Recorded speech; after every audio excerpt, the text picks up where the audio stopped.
Hello मित्रांनो, कसे आहात? छान आहात ना? आज की नाही मी तुम्हाला एका म्हातारीची आणखीन डॉक्टरची गोष्ट सांगणार आहे. एका गावामध्ये एक म्हातारी बाई राहत होती. ती खूप पैसेवाली होती. पण एक दिवस काय झालं माहितीये का? तिला बसल्या बसल्याच दिसणंच बंद होऊन गेलं. ती अंधळी होऊन गेली. आता काय झालं माहितीये का? ती एकदम घाबरून गेली की अरे, मला सगळं काही दिसत का नाहीये? असं काय झालं माझ्या डोळ्यांना एकदम?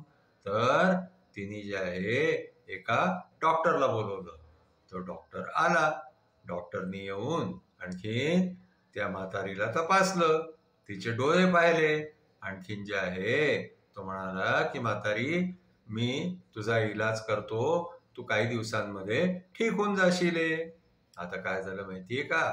म्हातारीनी त्या डॉक्टरला सांगितलं की मी जेव्हा ठीक होईने तेव्हा मी तुला पैसे देईने. माझ्यापाशी पैसे तर आहे, पण मी आत्ता मला काही दिसतच नाहीये, म्हणून मी तुला काही देऊ शकत नाही.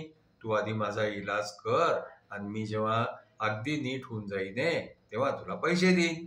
आता काय झालं माहितीये का? डॉक्टरने विचार केला की अरे, या म्हातारीला तर काही दिसतच नाहीये. मग तो डॉक्टर रोज तिचा इलाज करायला यायचा, तिच्या डोळ्यांमध्ये औषध टाकायचा. आणखीन त्या डॉक्टरच्या मनामध्ये जे आहे ना, ते तिच्या घरातल्या वस्तू चोरायचं यायला लागलं. आता तो रोज जाताना जे आहे ते काही ना काही वस्तू तिच्या घरातल्या घेऊन जायचा. असं होता होता होता होता काय झालं माहितीये का? एक दिवस त्या म्हातारीच्या सगळ्या घरातल्या चांगल्या चांगल्या वस्तू ज्या होत्या ना, त्या डॉक्टर उचलून घेऊन गेला.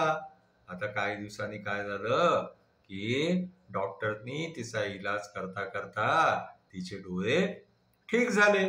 आता ठीक झाल्यावरती जे आहे ते डॉक्टर तिला म्हणायला लागला की आता माझी फीस दे. तुझा ते दिसायला लागलं, तुझे डोळे ठीक होऊन गेले. आता काय झालं माहितीये का? ती म्हातारी म्हणायला लागली की मी तुला काही देत नाही. मी जे आहे तुला काहीही फीस वीस देणार नाहीये. तर डॉक्टर तिच्याशी भांडायला लागला की तू तर मला म्हटलं होतं की माझे डोळे ठीक झाले की मी तुला फीस देईन. आता तू नाही म्हणून राहिलेली आहे. आता काय झालं माहितीये का? त्या म्हातारीचं त्या डॉक्टरचं भांडण ते सगळं कुठे गेलं? ते गेलं कोर्टामध्ये. कोर्टामध्ये गेल्यावरती त्या म्हातारीने जे आहे तिथे जो न्यायाधीश होता ना, त्याला सांगितलं की माझ्या घरामध्ये ज्या वस्तू मी आंधळी व्हायच्या आधी आपल्या डोळ्यांनी पाहिल्या होत्या त्या वस्तू तर मला घरामध्ये दिसतच नाहीये. मग आता मी कसं समजू की मला जे आहे ते दिसायला लागलं आहे डोळ्यांनी?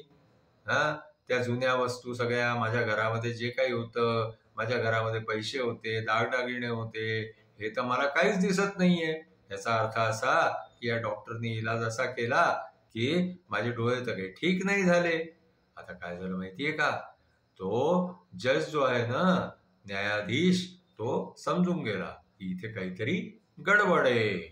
आता जे आहे त्यांनी त्या डॉक्टरला विचारलं की अरे, ती तर म्हणतीये की तिला तर काहीच वस्तू दिसत नाहीये, आणखीन तिचे तर डोळे काही ठीक नाही झाले, मग तू कशी फीस मागतोय? तर शेवटी काय झालं माहितीये का? तो डॉक्टर समजून गेला की आपली चोरी पकडली गेली. आता तो डॉक्टर जे आहे त्या म्हातारीशी भांडायचं सोडून आणखीन तो तिथं बिना फीस घेतात चालला गेला.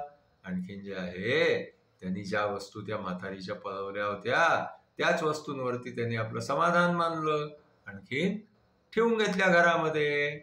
अशा प्रकारे तो चोर डॉक्टर जो होता ना, त्याला शेवटी फीस काही मिळाली नाही. पण म्हातारी तर समजून गेली की हा डॉक्टर चोर आहे, यांनी आपल्या घरातलं सगळं सामान चोरलं आहे. मग असा डॉक्टर जो आहे ना, मग काही दिवसांनी काय झालं की लोकांना कळून गेलं की हा डॉक्टर जो आहे हा काही ठीक नाहीये, ह्याला घरी नाही बोलवलं पाहिजे. म्हणून मग लोकांनी जे आहे ना गावामध्ये त्या डॉक्टरचा बायकॉट केला. आणखीन त्याला कोणीच पेशंट त्याच्याकडे जात नव्हता. मग हळूहळू काय झालं, त्या डॉक्टरला शेवटी ते गाव सोडून आणखीन निघून जावं लागलं. तर त्या थोड्याशा लालचमध्ये येऊन डॉक्टरनी त्या म्हातारीच्या घरचं जे सामान चोरलं ना, त्याच्यामुळे शेवटी त्या डॉक्टरला जे आहे त्याची प्रॅक्टिस बंद झाली आणि त्याला शेवटी गाव सोडून जावं लागलं. म्हणून माणसाने नेहमी इमानदारीने काम करावं. त्यांनी इमानदारीने काम केलं असतं, म्हातारीकडून फीस घेतली असती, तर पुढेही त्याला त्या गावातून पैसे मिळत राहिले असते आणि त्याची प्रॅक्टिस चालत राहिली असती. आणखीन तो आनंदाने त्या गावामध्ये राहू शकला असता. पण ती थोडीशी लालच आणि ते सामान चोरलं, या सगळ्यामुळे जे आहे त्या डॉक्टरचं एवढं मोठं नुकसान झालं. तर आपण जे आहे नेहमी सगळी कामं इमानदारीने करावी. कधी अशा प्रकारचं काम करू नये ज्याने की आपल्याला ती जागा सोडून जावं लागेल. आजची आमची गोष्ट जी आहे ती इथेच संपली.